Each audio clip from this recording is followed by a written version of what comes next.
Now let's take a more detailed look at the conditions that give rise to measure management. We'll start with our familiar diagram, the Libby boxes, just to clarify what we're talking about. Remember that first in the Libby boxes, we identify a causal association between two underlying constructs. These are the forms that we really care about in our strategy. Hard work causes learning, for example, and that's a causal association. But what is hard work? What is learning? We have to measure them. So we're going to link each of those to a proxy measure.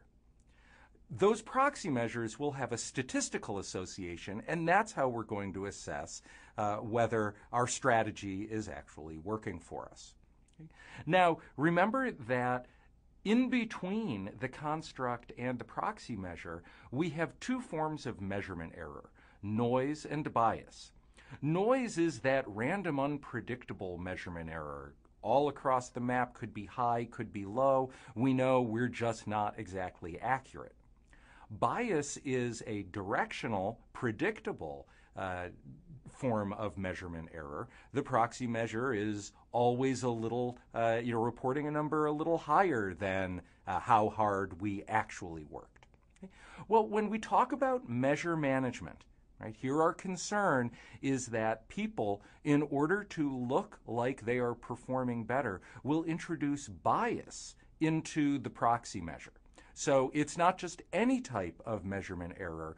They are introducing a predictable and usually favorable bias into the proxy measure. If the underlying construct is something good, like effort or an outcome we'd like, they're going to bias the measure upward. If it's bad, defect rates, they're going to bias it downward. Just to give you a couple examples, it's useful to note that this bias can arise in a cause or an effect.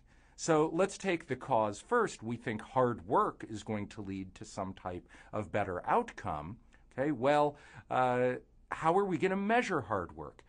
A lot of organizations don't measure hard work very carefully. They use something often called face time.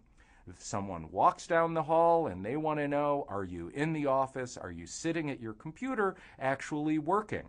Okay, are you around? Do they know that you spend a lot of time in the office? Well, it's very easy to manage that type of measure. For example, you find out the schedule of your boss and when he or she's going to be making the rounds, and you make sure that you're in the office that day and you're parked at your computer looking busy right then. So FaceTime measures of effort are usually biased upward. It's pretty easy to do. We can look at outputs, and here we can talk about something like education. We've talked about working hard to learn more. You can manipulate your measure, say, grades, in any number of ways, ranging from the very severe, like cheating, to just being very strategic and studying only the material that you know is going to be on the test. Now remember, both of these are measure management because the person that we're measuring is working hard to improve the proxy measure and make it look more favorable, but they're not actually improving the construct as much. So they're not managing performance, they're managing the measure. Okay, so what are the conditions under which measure management occurs? Well, the first condition, the only way measure management can occur, is if there is a difference between the proxy measure and the underlying construct. If there's no opportunity for measurement error, then the person can't manipulate the measure without also manipulating the underlying construct. Okay, so in some cases, we don't really worry too much about measure management. If we have a salesperson who's going out and their job is simply to sell our product, well, the number of units they sell is a darn good measure of the underlying construct of how well they're doing selling. Okay, so we wouldn't worry so much about measurement error there. Whereas in the example I gave a minute ago with effort, something like FaceTime is fraught with measurement error, and so we would expect to see a lot of measure management.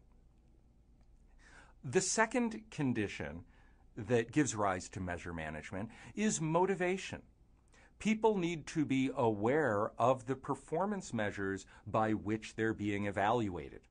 If we reduce the extent to which they care about it, then they're not going to be inclined to manipulate the measure. And then finally, and really most importantly, is discretion. That people have discretion over either the actions that generate the raw data we're going to use in our measure, or they have discretion over how that raw data is transformed into the performance measure.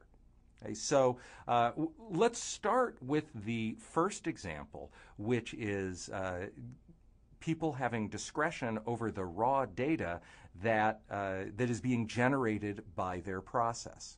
Now I'll use an example from hospitals. This has been a very contentious issue as hospitals are moving to report error metrics much more broadly to improve medical care throughout the world. Okay? Well, one thing that a hospital can do is that they can change the patients that they're willing to treat.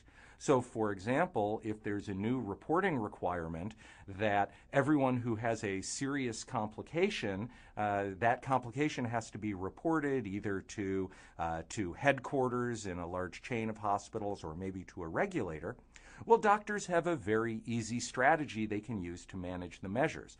They can look at the patients that are asking to be treated, and they can decline to treat the patients who seem likely to generate complications after, say, surgery. This is what's called real measure management or operational measure management because, in this case, the doctors are changing how they actually do their job. They are operating on a different set of patients in order to improve the measure of how well they're doing their surgeries. Now, another possibility is that the hospitals might manipulate the way the raw data are transformed from the actions that they've taken into a performance measure. This is called opportunistic reporting. Using the same example, what is a serious complication? Now, there's a bunch of raw data generated by the outcome of the surgery, and the hospital has all these details, but ultimately they have to convert that into a very simple measure. Either there was a serious complication or there wasn't. And so they have some judgment in determining what is a serious complication. And so they might engage in what is called opportunistic reporting, okay? Manipulating how the raw data are transformed into the performance measure to make themselves look better. So just to recap, there are three underlying conditions that give rise to measure management. First, that there's measurement error between the proxy measure and the construct, between the shadow and the form. Second, that people are motivated to engage in measure management, that they have an incentive to manipulate the measure without actually changing underlying performance. And finally, that they have discretion over either the actions they take that generate the raw data or how the raw data are transformed. The last distinction is quite important because it helps us talk about the two very different types of measure management that we see: real or operational measure management and opportunistic reporting.